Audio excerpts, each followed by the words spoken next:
এই সরকারকে যদি অপশন দেয়া হয় যে তোমাদেরকে নিরাপদ সময় দেওয়া হলো, পিছনের দিকে তাকাবা না, সোজা দৌড়ে আমেরিকা তোমরা যেতে পারবা, কেউ তোমাদেরকে কিছু বলবে না, বিশ্বাস করেন তারা নিউ ইয়র্ক সিটিতে গিয়ে তারপর পিছনের দিকে তাকাবে যে আমরা দৌড়ে আসলাম কেন, কোথায় আসলাম। আমাদের যেমন দেখুন এই মুহূর্তে রিজার্ভ বেড়ে প্রায় $31 বিলিয়ন হয়েছে, যেটা $20 বিলিয়নের নিচে চলে গিয়েছিল। এখন আপনি চিন্তা করুন আমাদের যে এই মুহূর্তে যে এক্সপোর্টগুলো আছে এবং যে রেমিটেন্স আসছে গড়ে $2.5 বিলিয়ন করে পার মান্থ। আচ্ছা, তো এটা যেভাবে অন্য সময়টাতে খরচ হয় সেভাবে খরচ আমরা করতে পারছি না, আমদানিতেও খরচ করতে পারছি না, বিনিয়োগও আমরা খরচ করতে পারছি না। অধিকাংশ আমরা এই যে যত ফরেন রিজার্ভ আসছে এটার এগেনস্টে টাকা ছাপিয়ে লোকাল কারেন্সি আমাদের দিতে হচ্ছে। কারণ লোকাল কারেন্সিটা যদি ট্রানজ্যাকশন 7 টাইমস না হয় তাহলে সরকার তো বিদেশ থেকে যারা উনি ডলার পাঠালো তো ওনার এগেনস্টে তো বাংলা টাকা দিতে হবে। এখন বাংলা টাকা তো সরকারের যে কোনো একটা সেক্টর থেকে আর্ন করতে হবে, রেভিনিউ থেকে বিভিন্ন জায়গা থেকে। এখন পোর্ট বলেন, কাস্টমস বলেন, সব জায়গাতে বলেন এই রেভিনিউটার কোনো সার্কুলেশন নেই। ফলে এখানে একদিকে অর্থাৎ শরীরের আপনার সারা শরীর দুর্বল, কিন্তু শরীরের একটা নির্দিষ্ট মাসেল খুব শক্তিশালী হয়ে পড়েছে। সমস্যাটা কোথায় আপনি বুঝলে একটা ছোট্ট উদাহরণ দিলে বুঝতে পারবেন। যেমন এই যে এসআলএমের 5টি ব্যাংক, এখন এই 5টি ব্যাংকের এই 1 বছর চালানোর জন্য 30,000 কোটি টাকা ছাপিয়ে তাদেরকে দিতে হয়েছে। অর্থাৎ 30,000 কোটি টাকা নতুন ছাপানোর ফলে কি হলো, মুদ্রাস্ফীতি হয়েছে, মূল্যস্ফীতি হয়েছে, কিন্তু এই ব্যাংকগুলোর কোনো উন্নতি হয়নি। এখন তারা একীভূত হবে, তো একীভূত হওয়ার জন্য তারা প্রিলিমিনারি যে হিসাব করেছে সেখানে দেখা গেল 2 লক্ষ কোটি টাকা তাদের ব্যাড লোন, মানে যেটা কখনো আদায় হবে না। এবং তাদের 2 লক্ষ কোটি টাকা লোন আর সব মিলিয়ে 1,10,000 কোটি টাকা হলো তাদের মূলধন। এবং এই 5টা ব্যাংকে একত্রিত করে যদি কোনো মতে চালাতে হয় আরও 20,000 কোটি টাকা তাদেরকে নতুন করে ছাপিয়ে না দিলে তারা চালাতে পারবে না।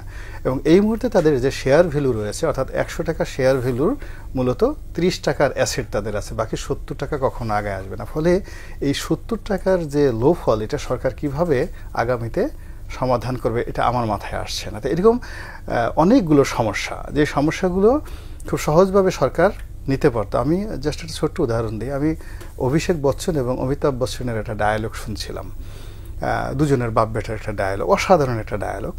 তো সেটা হলো অমিতাভ বচ্চন যখন সংসদ সদস্য হলেন তখন তিনি দেউলিয়া হয়ে গেলেন, এবিসি কর্পোরেশনগুলো দেউলিয়া হয়ে গেলেন এবং তার কোথাও যেখানে যাচ্ছে তার কোনো বরকত আসছে না। তো রোজ রাতে তিনি ছেলের সাথে কথা বলেন, ছেলে আমেরিকাতে পড়ে। তো ছেলে চিন্তা করলো যে আমার বাবার এই কষ্ট, লেখাপড়া করে কি হবে, আমি বরং এই সময়টিতে বাপেরকে সঙ্গ দিই, বাবাকে সঙ্গ দিই। তো ছেলে চলে এলো। তো এই রুমে থাকে ছেলে, ওই রুমে বাপ থাকে, সারা রাত দুজনে জেগে থাকে। ছেলে জেগে থাকে যে বাবা তাকে কখন ডাকবে। তো একদিন তার বাবা তাকে রাত 3টার সময় ডাকলেন, অমিতাভ বচ্চন ডাকলেন, বললেন যে অভিষেক দেখো আমি তো এই মানে সারা দিন রাত চিন্তা করি যে এই বিপদ থেকে কিভাবে উদ্ধার পাওয়া যায়, তো আমি কিছুই পাই না। তো হঠাৎ করে আমার মনে হলো আমাকে একজন মহাজ্ঞানী বলেছিলেন যে যখন সব কুল হারায় মানুষের তখন তার যে বেসিক যে জিনিসটি থাকে সেই বেসিক জায়গাতে যদি সে শুরু করে বা সেখানে ফিরে যায় তাহলেই তার মাত্র বাঁচা সম্ভব।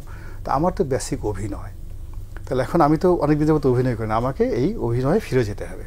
তো এই 2 বাপ বেটা তার পরের দিন তাদের যে বন্ধু ইয়াশ চোপড়ার কাছে গেল, এই যে মহব্বতের ছবিটা প্রথম করলো এবং ইতিহাস সৃষ্টি হয়ে গেল।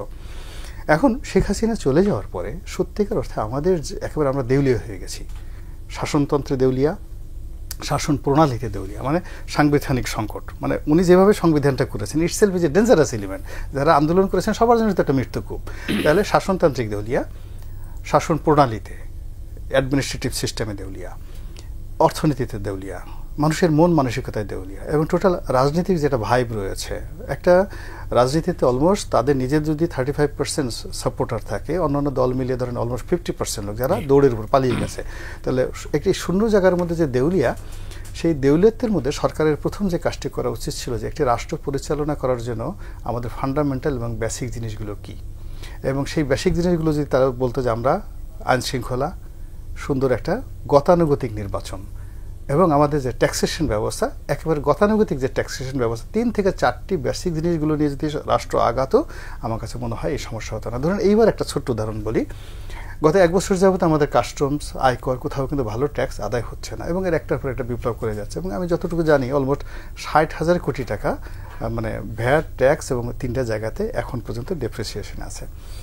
এর মধ্যে এবার নতুন আইন করছে যে এবার অনলাইনে এটা সাবমিট করতে হবে। এখন এটা একেবারে নতুন একটা জিনিস, তো যেখানে বেসিক জায়গার মধ্যে থেকে আমরা আদায় করতে পারছি না, সেখানে এই অনলাইন নিয়ে যা হচ্ছে এভরিডে, আপনি দেখবেন আয়কর সেক্টরে অ্যাটলিস্ট আরও 20 থেকে 30 হাজার কোটি টাকা কম আদায় হবে এইবার। এরকম আবার এই সময়টাতে আমাদের কাস্টমসে যাকে বলা হয় তারা করলো, মানে যাকে বলে দুইটা ভাগ করে ফেললো, অ্যামেন্ডমেন্ট করলো, এই সময়টাতে সংস্কার করতে হবে, এই সময়টাতে বিচার করতে হবে। মানে সরকার যেখানে বেসিক কাজ করার মতো তাদের অ্যাডমিনিস্ট্রেটিভ পাওয়ার নাই, তাদের হ্যান্ডস নেই, কিন্তু তার বাইরে তার অতিরিক্ত অন্তত পক্ষে 10 থেকে 15টি আইটেম, সেটা সংস্কার বলে কৌশল, অবশ্যই এই কাজগুলো করার ফলে কি হলো, সরকার মানে এখন আসলে মানে এই সরকারকে যদি অপশন দেয়া হয় যে তোমাদেরকে নিরাপদ সময় দেওয়া হলো, পিছনের দিকে তাকাবা না, সোজা দৌড়ে আমেরিকা তোমরা যেতে পারবা, কেউ তোমাদেরকে কিছু বলবে না, বিশ্বাস করেন তারা নিউ ইয়র্ক সিটিতে গিয়ে তারপর পিছনের দিকে তাকাবে যে আমরা দৌড়ে আসলাম কেন,